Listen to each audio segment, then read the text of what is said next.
Assignment 8.2, we are going to create some a zoning map in which a private company wants to add a zoning variance. So we are going to see how that's done.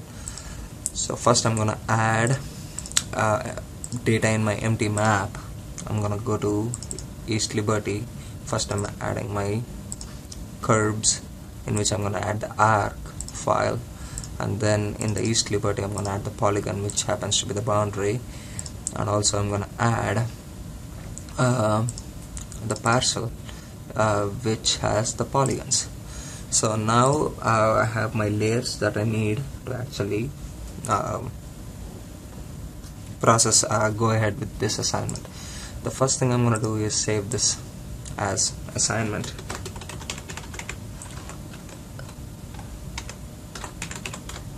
A2, and then actually data, right click on the parcels, go to data, export it as a shapefile in select shapefile, and export it as parcels, and click on OK. So now once that is done, it's going to be added as parcels. I'm going to right click on my parcel polygon and remove it because I don't need that anymore. So I want you to open your attribute table, which has the main field that we are concerned with is the zoning code. So as explained in the text, the first letter in this R3, the R, and R2, the R in R2. So the first letter of each of these zoning codes is actually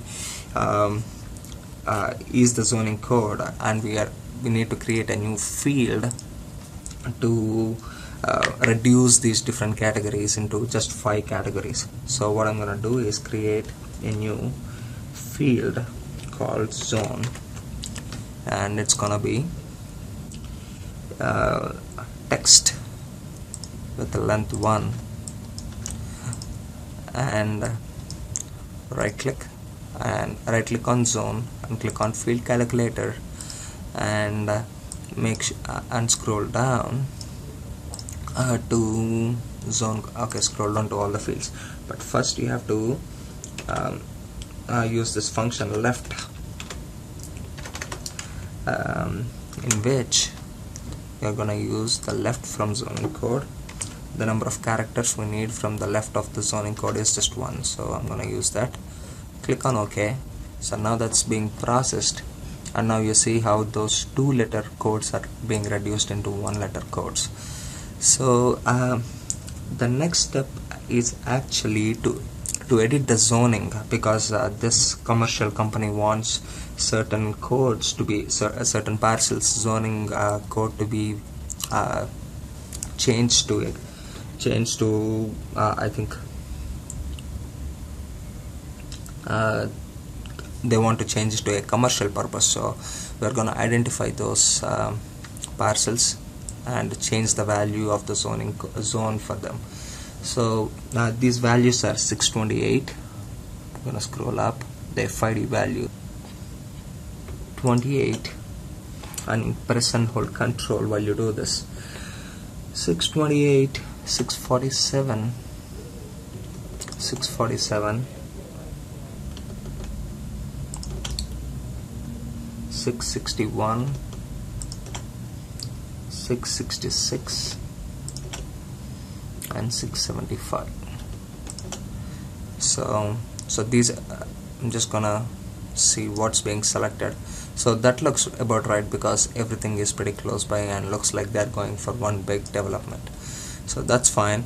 I'm gonna scroll to the end of my fields and right click on zoning again and click on field calculator, and now make sure you have your calculate only selected records selected, and then change it to x is equal to, in add parenthesis and type in x. So now those values are being changed to x, so because those are the proposed parcels for which the zoning variance has to be applied. So I changed them to X, which represents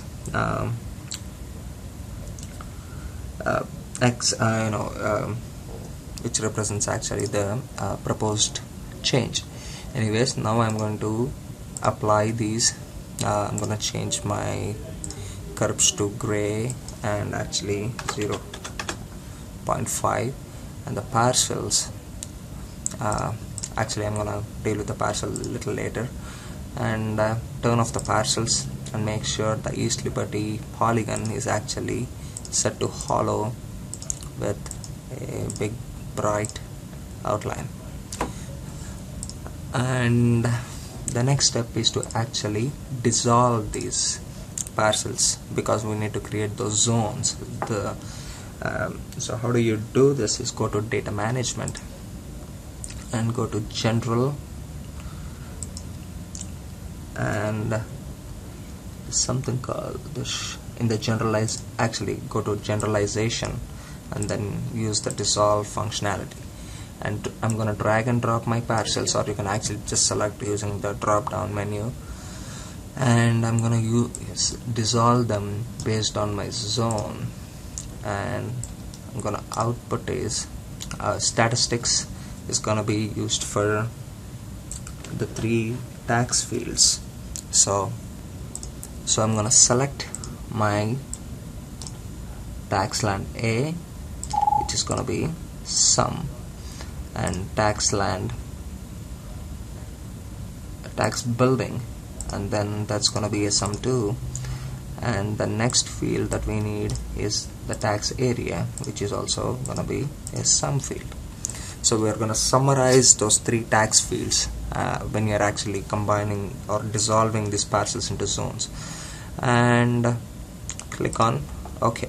So now once that is done, as you can see, the parcels dissolve field has been created, but you see the tax land, tax building, and tax those summary fields have been created, and also as you can see the A, C, M, R, S, X, which are actually the fields, the symbols we need to actually color code them now are actually created. I'm gonna right click and go to properties of the parcels dissolve, go to symbology, go to categories by zone of course, and add all values. And A is I'm gonna color code them, and I'm gonna rename them as A as development, C is commercial, M is industrial, R is residential, S is special, and X, as we know, is proposed. So I'm gonna click OK, and I'm gonna change the proposed to actually dark red, and commercial is gonna be blue. Actually commercial is gonna be red, and I'm gonna change these colors. You can residential is gonna be yellow, and industrial usually is purple, and special, let's keep it special, so I'm gonna give it a little greenish shade, and development is gonna be let's call it darker yellow. So now that's the map, and the proposed, because it has to come out, I'm gonna make it a standout color like black. No, nothing else has black. So now you can see that the proposed is right here. And the next thing we need to do in this map is to actually label the features and create an map and export it as a JPEG or a PDF. So for the labels of the streets, I'm gonna add the go to my East Liberty folder, in the curves add annotation which has all the labels in them. So that's all you need to do, and what you need to do is go to the layout and create a nice little layout for yourself and export it as PDF. Okay, that's all. You're done with your class. Congratulations.